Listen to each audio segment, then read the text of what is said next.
오늘 이 시간 우리에게 주신 하나님의 말씀은 예레미야 애가 2장 11절부터 16절까지 말씀입니다. 예레미야 애가 2장 11절부터 16절까지 말씀입니다. 오늘 이 시간 우리에게 주신 하나님의 말씀 다 같이 한 목소리로 받들어 읽도록 하겠습니다. 내 눈이 눈물에 상하며 내 창자가 끊어지며 내 간이 땅에 쏟아졌으니 이는 내 딸 내 백성이 패망하여 어린 자녀와 젖 먹는 아이들이 성읍 길거리에 기절함이로다. 그들이 성읍 길거리에서 상한 자처럼 기절하여 그의 어머니들의 품에서 혼이 떠날 때에 어머니들에게 이르기를 곡식과 포도주가 어디 있느냐 하도다. 딸 예루살렘이여, 내가 무엇으로 내게 증거하며 무엇으로 내게 비유할까? 처녀 딸 시온이여, 내가 무엇으로 내게 비교하여 너를 위로할까? 너의 파괴됨이 바다같이 크니 누가 너를 고쳐줄 소냐? 내 선지자들이 내게 대하여 헛되고 어리석은 묵시를 보았으므로 내 죄악이 드러내어서 내가 사로잡힌 것을 들키지 못하였도다. 그들이 거짓 경과 미혹하게 할 것만 보았도다. 모든 지나가는 자들이 다 너를 향하여 박수치며 딸 예루살렘을 향하여 비웃고 머리를 흔들며 말하기를 온전한 영광이라 모든 세상 사람들의 기쁨이라 일컫던 성이 이 성이냐 하며 내 모든 원수들은 너를 향하여 그들의 입을 벌리고 비웃고 이를 갈며 말하기를 우리가 그를 삼켰도다. 우리가 바라던 날이 과연 이 날이라. 우리가 얻기도 하고 보기도 하였다 하도다. 아멘. 이 새벽 주님의 말씀을 삼하여 나오신 모든 분들께 주님의 사랑과 은혜가 가득 넘치기를 간절히 축원합니다. 여러분들에게 아직 일어나지는 않았지만 앞으로 일어날 중에 우리가 확신할 수 있는 것들이 있죠. 먼저는 모든 인간은 죽는다라는 겁니다. 이것은 우리가 확신할 수 있죠. 어느 누구도 한 명도 빠짐없이 죽음 앞에서는 평등할 수밖에 없습니다. 그 시기가 각 사람마다 다르겠지만 언젠간 우리는 죽음을 맞이해야 된다라는 거죠. 자, 그런데 믿음의 사람들은 이 죽음 앞에서 한 발자국 더 나아갈 수 있어야겠죠. 죽음이 끝이 아니라는 것을 우리는 알고 있기 때문에 그렇습니다. 바로 하나님의 심판이 우리 앞에 놓여 있다라는 것, 하나님의 심판이 우리에게 일어날 것, 혹은 우리가 구원받는다라는 것을 우리는 알고 있고, 그렇기 때문에 믿음 생활을 하며 살아가게 되는 거죠. 예수 그리스도를 통하여서 죽음이 끝이 아니라 부활을 입고 나아갈 수 있는 산소망을 품은 자들로 우리가 살아가고 있다라는 겁니다. 그래서 성경은 우리에게 경고의 말씀과 축복의 말씀을 함께 가르쳐 주시죠. 그 말씀에서, 그 구원에서 예수 그리스도의 은혜에서 멀어지지 않게 하고 그 은혜 가운데 머무를 수 있도록 계속해서 우리에게 말씀하십니다. 만약 그 말씀을 잊고 살아가게 된다면 우리가 어떻게 되겠습니까? 잊은 것에 대한 대가를 그 삶 동안 이미 치르게 될 것이고, 또한 죽음 이후에도 심판이라는 것을 통해서 그 대가를 치러야 할 겁니다. 여러분, 우리는 때로 많은 것을 잊어버리곤 합니다. 사소한 것일 수도 있고 중요한 것일 수도 있죠. 그런데 그 중에서 결코 잊지 말아야 될 것이 있다면 다른 것이 아니라 바로 하나님의 말씀일 겁니다. 우리 인생에 있어서 우리는 하나님의 말씀을 늘 기억하며 늘 우리의 삶에 새기며 마음에 새기며 살아갈 수 있어야 한다라는 거죠. 그렇지 않으면 왜 그런지 오늘 우리가 읽은 예레미야 애가에서 그 모습이 절실하게 나타나기 때문에 그렇죠. 하나님을 떠난 이들에게 나타난 그 심판의 모습, 그들이 겪게 그 궁핍, 그들이 겪고 있는 그 허무함이 얼마나 무서우며 얼마나 아픈 것인지를 예레미야 선지자가 잘 이야기해주고 있기 때문에 그렇습니다. 오늘 우리가 읽은 예레미야 선지자의 노래, 이것을 보면 얼마나 슬픕니까? 예레미야는 심판으로 나아가고 있는 이스라엘에게 계속해서 하나님께로 돌아오라고, 그 유다 백성들에게 하나님만을 찾으라고, 다시 하나님께 회개하라고 계속해서 울부짖으며 소리를 쳤습니다. 하나님의 반대편으로 가는 것을 멈추고 당장 돌아와야 한다라고 그렇게 외친 것이죠. 그렇게 부르짖었지만 유다 백성들은 어떻게 했습니까? 자신들이 선택한 삶을 살아가겠다, 그것이 잘못된 것이 아니다, 거기에 소망이 있다라고 생각하며 계속해서 죄로 나아갔습니다. 그 결과가 무엇이냐? 바로 하나님의 심판이었죠. 예레미야의 마음이 오늘 11절에 절실하게 절절히 나타나게 됩니다. 이렇게 말하죠. 내 눈이 눈물에 상하며 내 창자가 끊어지며 내 간이 땅에 쏟아졌으니 이는 내 딸 내 백성이 패망하여 어린 자녀와 젖 먹는 아이들이 성읍 길거리에 기절함이로다. 얼마나 많은 눈물을 흘린 것인지 그 눈물로 말미암아 눈이 상했다, 그렇게 이야기합니다. 얼마나 부르짖은 것인지 그의 창자가 끊어지며 간이 땅에 쏟아지는 것 같은 그런 마음, 그런 아픔을 그가 겪고 있다라고 말합니다. 하나님의 자녀들이 고통당하는 현실에 부르짖을 수밖에 없고 눈물이 날 수밖에 없고 아파할 수밖에 없다라는 거죠. 예레미야가 더 가슴 아파하며 눈물을 흘린 이유가 무엇이겠습니까? 다른 이유가 아니죠. 유다 백성들이 얼마든지 돌이킬 수 있는 기회가 있었음에도 불구하고 그들은 그 기회를 차버린 겁니다. 그렇게 예레미야는 다른 이들의 손가락질을 받으면서도 예루살렘의 멸망을 부르짖을 수밖에 없었던 것이고 그 자리에서 하나님의 말씀을 계속해서 선포하고 있었던 거죠. 하지만 그 백성들은 돌이키지 않았습니다. 일어나지 않을 수 있었던 그 멸망이 그들의 불순종으로 말미암아 다시 일어나게 된 거죠. 그 고통스러운 모습을 어린 아이들에 빗대어 말하게 되죠. 전쟁이 일어난 후에 어떻게 보면 최대 피해자들은 어린아이들이라고 할 수 있습니다. 이외의 모든 상황을 부모 없이 견뎌야 하고 배고파야 하고 아파야 하고 굶어 죽어가는 그런 상황이, 참혹함이 그들 가운데 나타날 수 있기 때문에 그렇죠. 12절에도 말합니다. 그들이 성읍 길거리에서 상한 자처럼 기절하여 그의 어머니들의 품에서 혼이 떠날 때 어머니들에게 이르기를 곡식과 포도주가 어디 있느냐 하도다. 바벨론이 예루살렘을 침공하여 포위하는 동안 성 안에는 극심한 기근이 있었습니다. 어린아이들이 굶주림으로 죽어가고 있습니다. 그 어머니 품에서 먹지 못한 아이들이 죽어가며 곡식과 포도주가 어디 있냐고 그런 엄청난 제약 속에서 그들이 그러고 있었다라는 거예요. 더군다나 너무나도 배고픈 나머지 자녀를 잡아먹는 참상도 벌어지기도 했습니다.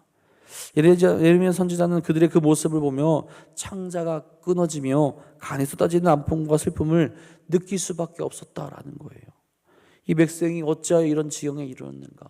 분명히 돌이킬 수 있었는데, 이런 일이 안 일어날 수 있었는데 왜 이들이 회개하지 않아서 이렇게 되게 되었는가? 이런 극심한 고통과 아픔을 바라보며 예레미야 선지자가 말하는 것은 무엇입니까? 인간의 힘으로 고칠 수 없고 회복할 수 없음을 그가 이야기하죠. 13절에 말합니다. 딸 예루살렘이여, 내가 무엇으로 내게 증거하며 무엇으로 내게 비유할까? 처녀 딸 시온이여, 내가 무엇으로 내게 비교하며 너를 위로할까? 너의 파괴됨이 바다같이 크니 누가 너를 고쳐줄 소냐? 이스라엘 상태는 그 무엇으로 설명할 수 없는 그런 상태입니다. 극심한 고통 가운데, 아픔 가운데 있는데 인간적인 방법으로는 도저히 해결할 수가 없습니다. 치유될 수 없는 그런 상황 가운데 그들이 놓여져 있다라는 거죠. 누가 유다 백성을 고칠 수 있겠습니까? 그들의 대적이 그들을 고치겠습니까? 지금 그들이 빌었던, 하나님을 버리고 빌었던 신들이 그들을 고쳐줄 수 있겠습니까? 절대 그렇지 않죠. 오히려 지금 이 심판을 일으키신 하나님만이 그들을 고칠 수 있고 회복시킬 수 있다라는 표현이 이 안에 담겨져 있다라는 겁니다. 그러니 더 안타까운 거죠. 왜 그 사실을 심판 전에 깨닫지 못하고 나아가지 못했을까? 이제는 결코 회복할 수 없는 삶으로 나아가 하나님의 심판을 받을 수밖에 없는 상황에 놓여져 이러지도 못하고 저러지도 못하는 죽는 어린이를 볼 수밖에 없는 고통스러운 상황 가운데 놓여져 있다라는 거죠. 그러니 이들이 깨달아야 한다라는 거죠. 눈물을 흘리며 고통스럽게 호소하는 예레미야는 그것을 이야기하고 있는 겁니다. 회개해야 된다. 우리가 돌아가야 된다. 우리가 다시 여호와를 바라봐야 우리를 고쳐줄 수 있는 분이 우리를 고쳐줄 것이다 라는 그런 마음이 지금 이 말씀 가운데 숨겨져 있다라는 거죠. 하나님의 백성들이 죄로 나아가게 될 때 온전한 길로 인도해야 할 선지자들은 그 당시 무엇을 했습니까? 14절에 이렇게 말합니다. 내 선지자들이 내게 대하여 헛되고 어리석은 묵시를 보았으므로 내 죄악을 드러내서 내가 사로잡힌 것을 돌이키지 못하였도다. 그들이 거짓 경고와 미혹하게 할 만한 것만 보았도다. 하나님께 돌이켜야 되는데 하나님만이 회복시킬 수 있으신데, 하나님만이 능력이 있으시고 하나님만이 살아계신 진정한 신이신데, 그 하나님의 말씀을 선포해야 될 선지자들이 무엇을 했습니까? 그들 죄로 나가겠다라는 거예요. 죄로 벗어나가게 해야 되는데, 하나님의 말씀을 온전히 바라보게 해야 되는데 죄로 나아가게 했고, 그들 스스로 아니하게 했고, 죄가 아니라고 말하는 그런 상황 가운데 놓여져 있었다라는 겁니다. 헛되고 어리석은 모시를 내보입니다. 하나님의 계시를 잘못 전달하고 나아가 받지도 못한 계시를 받았다고 말하며 마음으로 그들 가운데 스스로 위안을 삼게 만들었다라는 거죠. 그래서 백성들이 범죄에 빠져 있는데, 죄악 가운데 있는데 그들이 그것을 죄악으로 인식하지 아니하고 계속 그런 삶을 살아갈 수 있도록 만들었다라는 겁니다. 오히려 더 빨리 멸망의 길로 나아가도록 그들이 방관하고 있었다라는 거죠. 이 거짓 선지자들은 예레미야의 예언을 무시했고 예루살렘의 평안과 안전, 번영을 예언했습니다. 하나님께서 우리를 도우셔서 언젠 다시 우리가 커갈 것이고 더 대적들을 물리쳐 주실 것이고 우리에게 아무 문제가 없을 것이다 라는 그런 거짓 예언을 했죠. 어찌 보면 그들이 하나 되어서 똘똘 뭉쳐 하나님과 대적하는 그런 상황 가운데 놓이게 되고 죄를 낳게 되는 삶을 살아가게 만들었다라는 거죠. 그 결과가 무엇이냐? 오늘 말씀과 같은 고통스러운 상황, 하나님의 심판을 받을 수밖에 없는 결과를 그들이 낳았다라는 겁니다. 여러분, 회개를 선포하지 않는 교회, 우리의 삶을 경고하지 않는 말씀, 하지 않는 것을 우리가 주의해야 합니다. 그것은 정말로 우리를 위한 말이 아니라 사람을 모으기 위한 것이죠. 복을 받는 것만 이야기하며 성공만을 이야기한다면 그것은 우리의 눈과 귀를 가리고 있다라는 거죠. 교회 안에 반드시 회개의 기도와 회개가 선포되어져야 합니다. 우린 다 죄인이기 때문에 그래요. 연약한 자들이기 때문에 내가 인식하건 인식하지 못하건 죄 가운데 나갈 때가 있습니다. 그것을 우리가 회개할 수 있어야 되고 교회는 그것을 깨달을 수 있게끔 선포해야 된다라는 거죠. 내가 듣기 좋은 말만 혹은 내 육이 편해지는 것만 내 삶 가운데 있지는 않은가, 우리 스스로도 돌이켜볼 수 있어야 됩니다. 하나님의 말씀을 통하여서 내가 말마다 점검받을 수 있어야 되고, 내가 가고 있는 이 길이 정말 하나님께서 기뻐하시는 길인지 아니면 여전히 죄악 가운데 남게 하는, 죄 가운데 있음에도 불구하고 깨닫지 못하게 하는 것만 내가 기억하고 있지는 않은가 돌이켜볼 수 있어야 된다라는 겁니다. 나를 안심시키는 그런 말이 아니라 다시 한번 하나님 말씀이 중심이 되어서 나를 점검할 수 있는 말씀 또한 우리가 날마다 묵상하며 나갈 수 있기를 간절히 소망합니다. 여러분, 이렇게 하나님께로부터 심판받는 그들이 세상으로부터 받게 되는 것이 무엇입니까? 세상의 환영과 세상의 초청과 세상의 자랑을 그들이 받게 됩니까? 그렇지 않죠. 하나님의 백성이라 이야기하면서 하나님의 백성으로서의 삶을 살아가지 못한 그들에게 남는 것은 조롱밖에 없습니다. 아마 이 유다 백성들도 마찬가지입니다. 하나님을 섬기지 않음으로 인하여서 하나님이 자신의 신들이라고, 하나님께 자신들이 복을 받은 백성이라고 이야기하면서 늘 승리를 외쳤던 그들이었기 때문에 그들에게 오는 것은 조롱밖에 없다라는 거죠. 15절 17절에 말하죠. 모든 지나가는 자들이 다 너를 향하여 박수치며 딸 예루살렘을 향하여 비웃고 머리를 흔들며 말하기를 온전한 영광이라 모든 세상 사람들의 기쁨이라 일컫던 성이 이 성이냐 하며 내 모든 원수들은 너를 향하여 그들의 입을 벌리며 이 비웃고 이를 가며 말하기를 우리가 그를 삼켰도다. 우리가 바라던 날이 과연 이 날이라. 우리가 얻기도 하고 보기도 하였다 하도다. 얼마나 치욕스러운 말입니까? 하나님의 영광을 온전히 나타나며 그것을 보이며 나아가야 할 백성들이 그 영광을 가리고 조롱받는 상황에 처해진 겁니다. 하나님의 백성이라 이야기하며 우리가 승리한다, 우리가 영광 가운데 있다, 그렇게 외쳤던 그 백성들의 성이 무너지고 성전이 무너지게 되었죠. 그래서 조롱하는 겁니다. 그들이 이야기했던 그 성, 영광의 성이 이 성이 아니냐. 그런데 우리가 차지하였다, 우리 것이 되었다. 이 이야기 무엇이냐? 하나님보다 자기들의 신들이 더 높고 위대하다라고 그들이 이야기하고 있다라는 거예요. 물론 이후에 하나님의 심판으로 그 나라들이 멸망할 것이지만 지금 그 상황 가운데 이스라엘 백성들, 유다 백성들의 잘못으로 말미암아 하나님의 영광이 가려질 수밖에 없게 되었다라는 거죠. 여러분, 이스라엘 백성들 또 유다 백성들은 하나님과의 언약을 수여받은 자들입니다. 그렇기 때문에 하나님의 특별한 보호와 사랑을 받았던 이들이에요. 그리고 그만큼 더욱 거룩하고 신실한 삶을 살아갈 수 있어야 하는 그런 사람들이었습니다. 그런 관계, 그런 언약 가운데 머물러 있을 때 하나님의 보호심과 보호하심과 하나님의 능력을 얻어서 그들이 살아갈 수 있었다라는 거죠. 그러나 그들은 하나님의 백성으로서의 그 자격을 다 잃게 됨으로 말미암아 세상으로부터 오게 되는 고통과 수모를 당할 수밖에 없는 그런 삶 가운데 놓이게 되었다라는 겁니다. 여러분, 이런 이스라엘이 다시 회복할 수 있는 길이 무엇이겠습니까? 하나님께 돌아가며 하나님의 자비를 구하는 방법밖에 없다라는 거죠. 하나님은 약속하신 것을 반드시 이루어 가시며 정말로 하나님의 은혜를 다시 부어주시는 분이십니다. 신실하게 약속을 지키시는 분이시죠. 그렇다면 그 신실하신 하나님 앞에 행해야 될 것이 무엇이냐? 그것이 머리 긁고 회개하며 나아가는 길이라는 거죠. 그렇지 않다면 그들에게 일어날 수밖에 없는 것은 심판밖에 없다라는 거죠. 여러분, 이스라엘 백성들의 심판의 모습이 얼마든지 우리에게도 이루어질 수 있는 일이라는 것을 깨달을 수 있어야 합니다. 하나님의 그날 심판의 날은 반드시 우리에게 오기 때문에 그렇죠.